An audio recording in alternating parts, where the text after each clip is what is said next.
Hello and welcome back to The Note. Well, trading has closed for the day on Wall Street, but the greatest excitement arguably came after the close of formal trading because we got announcements from a number of big companies, led, of course, by Apple.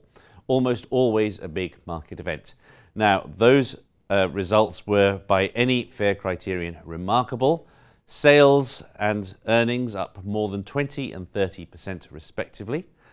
Both somewhat ahead of expectations, but as you can see, it doesn't look as though it's had that big an effect on the share price. Apple's share price remains quite a long way below its low, and although we've had quite volatile trading in the aftermarket, that final number you see there shows that as it stands, those earnings results have really had very little impact on investor sentiment. Now, that's not terribly surprising because there have been a number of other companies reporting today who've generally managed to beat expectations but haven't been rewarded with that much of a pop in the share price.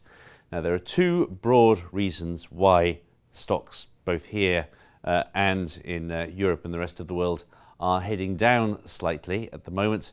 One is, of course, that we're going to hear from the Fed on Wednesday. They won't raise rates, but they could very clearly guide us as to whether they're going to do so by the end of the year. Secondly, the oil price is now unmistakably falling once more. If we take a look at this chart, which measures the WTI crude price per barrel, you can see we have now dropped to our lowest level since August. The hopes that we put in a low for this cycle back in August are about to be retested. Now, there are many big macroeconomic developments around the world that will feed into whether we do hit a bottom. The situation in Saudi Arabia is important. The resumption of supply from Iran will also be important. But for the time being, as people watch that oil price decline once more and await the Fed, it's not surprising that you don't get much of a reaction out of the stock market.